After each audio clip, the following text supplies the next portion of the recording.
ఏదైతే నరసాపురం పట్టణాన్ని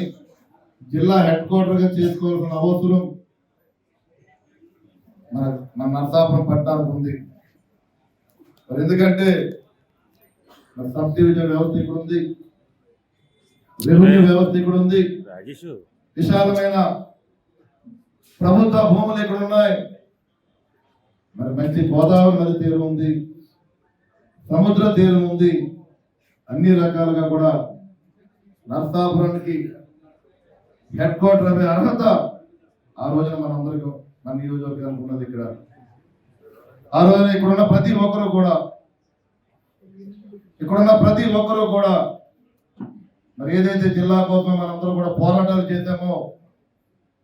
వివిధ రకాలుగా, మరి ఆ రోజున మాధవ నాయుడు గారు కూడా మరి ఆయన కూడా నిరాహార దీక్ష చేసి నియోజక ప్రజల కోసం మరి ఆయన పోరాటం చేసి మనందరూ కూడా గుర్తు చేసుకోవాల్సిన అవసరం ఉంది. మరి ఆ రోజున ప్రతి ఒక్క ఆర్గనైజేషన్ కూడా జిల్లా కేంద్రం కావాలని కోరుకుంటే ఒకే ఒక్క పార్టీ ఆ రోజున మాకు జిల్లా ఇక్కడ అవసరం లేదు, ఏదైతే జిల్లా హెడ్ క్వార్టర్ ఉందో అది పక్కా ఊరికి పంపించే విధంగా చేసింది ఆ రోజున ఎమ్మెల్యే ప్రసాద్ రాజు, వైఎస్ఆర్ ప్రభుత్వం చెప్పి మనం మాట్లాడుకోవాల్సిన అవసరం ఉంది. ఆ రోజున స్వయంగానే ఆ రోజున ముఖ్యమంత్రిగా ఉన్నటువంటి జగన్మోహన్ రెడ్డి దాని మాధవరెడ్డి గారు చెప్పారు. ఆ రోజున సభలో, బహిరంగ సభలో, నరసాపురం సభలోనే ఆ రోజున ముఖ్యమంత్రిగా ఉన్నటువంటి జగన్మోహన్ రెడ్డి ఆ రోజున ఏదైతే శాసనసభ్యులుగా ఉన్న భీమవరానికి ఆయన కోరిక మేరకు ఆ రోజు ఇవ్వడం జరిగిందని చెప్పి ఆయన చెప్పారు. అంటే ఆ రోజున ప్రసాద్ రాజు గారి అసమర్థత వల్ల ఆ రోజున మన నరసాపురం రావాల్సిన జిల్లా హెడ్ క్వార్టర్ని మరి భీమవరం తరలించడం మనకి ఏ రకంగా వెళ్ళింది మనందరికీ తెలుసు. మరి ఆ రోజున తర్వాత జరిగినటువంటి ఎలక్షన్స్ 24 ఎలక్షన్స్ లో మరి ప్రజలు ఏ రకమైన, నేను మాధవ నాయుడు గారు కూడా, రామరాజు గారు ఉన్నారు, సుబ్బారెడ్డి గారు, మేమందరం కలిసి మరి సీఎం గారిది ఆయన పర్మిషన్ తో మరి డిప్యూటీ ముఖ్యమంత్రి దగ్గర కూడా ఆయన సహకారం కూడా తీసుకుంటా ఏదైతే కమిటీ ఉందో దీనికి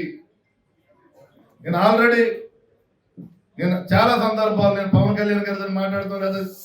చంద్రబాబు నాయుడు గారితో మాట్లాడుతూ కూడా జరిగింది. ఎందుకంటే మా కాన్స్టిట్యూన్సీ, మా నియోజకవర్గానికి రావాల్సిన జిల్లా హెడ్ క్వార్టర్ పక్క నియోజకవర్గం వెళ్ళిపోయింది. మా నియోజకవర్గాన్ని అన్ని రకాలుగా వెనకబడను, ఏదైనా వర్క్స్ విషయంలో కూడా మీరు చూసి మా నియోజకవర్గానికి ఏమైనా మీరు ఇవ్వాలని చెప్పి ఈ జిల్లా కేంద్రం ఏదైతే గత ప్రభుత్వంలో మనకి అన్యాయం జరిగిందో, ద్రోహం జరిగిందో, ఇప్పుడు ఈ యొక్క నూతనంగా వచ్చినటువంటి మన కూటమి ప్రభుత్వంలో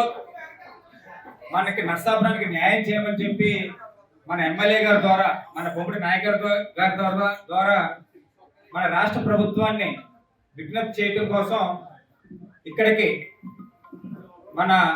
నరసాపురం నియోజకవర్గంలో ఉన్నటువంటి పెద్దలందరూ కూడా, అదేవిధంగా డాక్టర్స్ అసోసియేషన్ నుంచి అవనివ్వండి, అదేవిధంగా మన బార్ అసోసియేషన్ నుంచి అవనివ్వండి, మన ఛాంబర్ ఆఫ్ కామర్స్ వివిధ వర్తక సంఘాల నుంచి అవనివ్వండి, అదేవిధంగా రైతు నాయకులు అవనివ్వండి,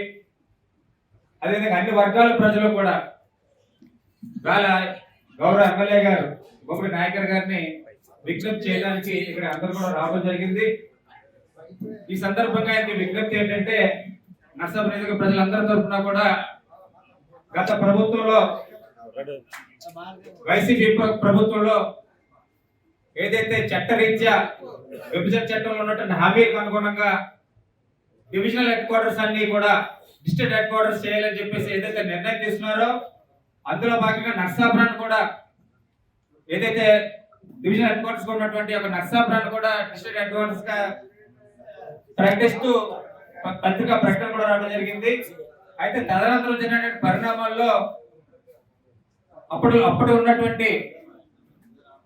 ముదునూరు ప్రసాద్ రాజు గారు, శాసనసభ్యులుగా ఉన్నటువంటి ముదునూరు ప్రసాద్ రాజు గారు అన్యాయంగా, అక్రమంగా మన నరసాపురం ప్రజలకి ద్రోహం చేస్తూ ఇది భీమవరం వెళ్ళిపోయే విధంగా ఆయన ప్రవర్తించడం మనందరికీ కూడా బాధాకరమైన అంశం. దానికి సంబంధించి సాక్షాత్తు ఆనాటి ముఖ్యమంత్రి జగన్మోహన్ రెడ్డి గారు కూడా భీమవరం వచ్చినప్పుడు ఆయన పబ్లిక్ మీటింగ్ లో ప్రకటించారు, నరసాపురానికి భీమవరానికి 2 బ్యారల్ పెట్టాను, ఎవరికి కేబినెట్ హోదా కావాలో మిగతా వాళ్ళకి జిల్లా కేంద్రం ఇస్తానని చెప్పేసి నేను బేరం పెడితే